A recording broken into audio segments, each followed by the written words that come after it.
ओम शांति। 17 जुलाई 1969 की अव्यक्त मुरली है। हेडिंग है अव्यक्ति स्थिति बनाने की युक्तियाँ। बाबा ने आज पूछा, अव्यक्ति स्थिति अच्छी लगती है या व्यक्त में आना अच्छा लगता है? अव्यक्त स्थिति में आवाज़ है। अव्यक्त से परे रहना चाहते हो? जब आप सभी आवाज़ से परे रहने का प्रयत्न करते हो, अच्छा भी लगता है, तो फिर बाप दादा को व्यक्त में क्यों बुलाते हो? हर वक्त अव्यक्त स्थिति में रहे, उसके लिए क्या पुरुषार्थ करना है? सिर्फ एक अक्षर बताओ, जिस एक अक्षर से अव्यक्त स्थिति रहे। कौन सा एक अक्षर याद रखेंगे जो अव्यक्त स्थिति बन जाए? मनसा वाचा कर्मणा तीनों ही व्यक्त में होते अव्यक्त में रहे, इसके लिए एक अक्षर बताओ। तो बच्चों ने कहा आत्म अभिमानी बनना। बाबा कहते आत्म अभिमानी अर्थात अव्यक्त स्थिति। लेकिन उस स्थिति के लिए याद क्या रखें, पुरुषार्थ क्या करें? धीरे धीरे ऐसी स्थिति सभी की हो जाएगी।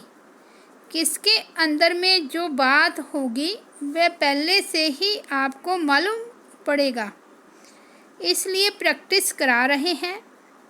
जितना जितना अव्यक्त स्थिति में स्थित होंगे, कोई मुख से बोले न बोले, लेकिन उनके अंदर का भाव पहले से ही जान लेंगे। ऐसा समय आएगा, इसलिए यह प्रैक्टिस कराते हैं। तो पहली बात पूछ रहे थे कि एक अक्षर कौन सा याद रखें? अपने को मेहमान समझना। अगर मेहमान समझेंगे तो फिर जो अंतिम संपूर्ण स्थिति का वर्णन है वह इस मेहमान बनने से होगी। अपने को मेहमान समझेंगे तो फिर व्यक्त में होते हुए भी अव्यक्त में रहेंगे। मेहमान का किसके साथ भी लगाव नहीं होता है। हम इस शरीर में भी मेहमान हैं और इस पुरानी दुनिया में भी मेहमान हैं। जब शरीर में ही मेहमान हैं तो शरीर से भी क्या लगन रखें?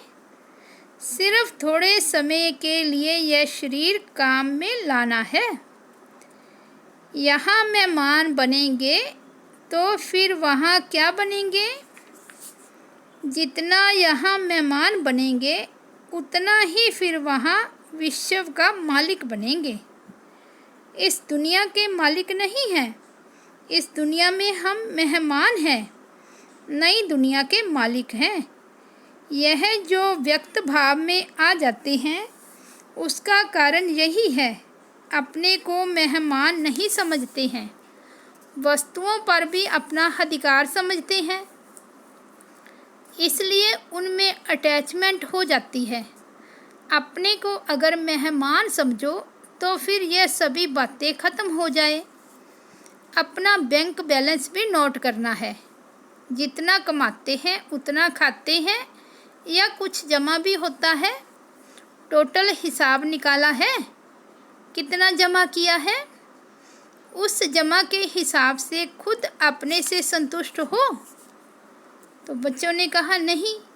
तो बाबा कहते तो जमा करने का और कोई समय रहा हुआ है? कितना समय है? समय भी नहीं है, संतुष्ट भी नहीं, तो फिर क्या होगा? अभी सभी को यह खास ध्यान रखना चाहिए, अपना बैलेंस बढ़ाना चाहिए। कम से कम इतना तो होना चाहिए जो खुद संतुष्ट रहे। अपनी कमाई से खुद भी संतुष्ट नहीं रहेंगे तो औरों को क्या देंगे? एक एक को कितना जमा करना है?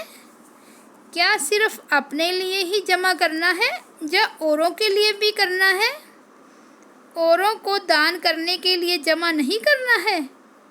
ऐसा समय अभी आएगा जो सभी भिखारी रूप में आप लोगों से यह भीख मांगेंगे।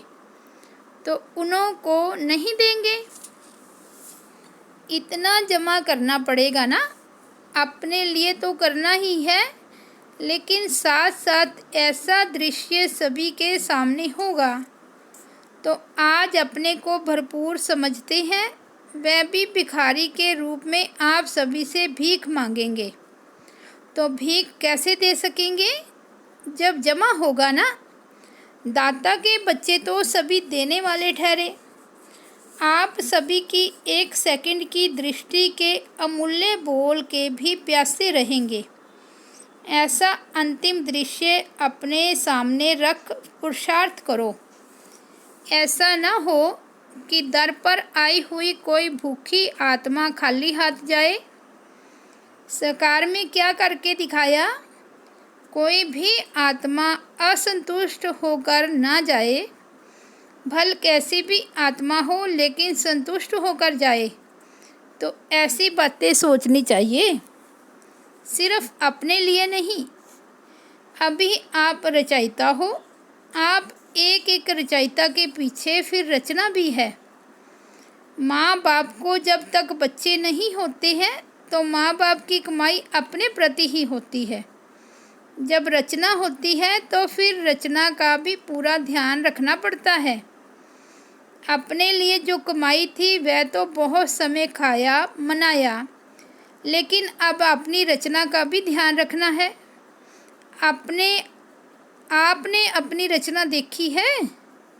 कितनी रचना है? छोटी है व बड़ी है? बाप दादा हर एक की रिजल्ट देखते हैं। एक एक सितारे की कितनी रचना है?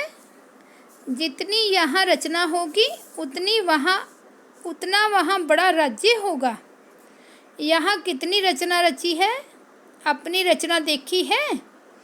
भविष्य को जानते हो? रचयिता तो सभी हैं, लेकिन बड़ी रचना की है या छोटी रचना की है? आश तो बड़ी की है। बड़ी रचना के साथ फिर जिम्मेवारियां भी बड़ी हैं। अच्छा, ओम शांति।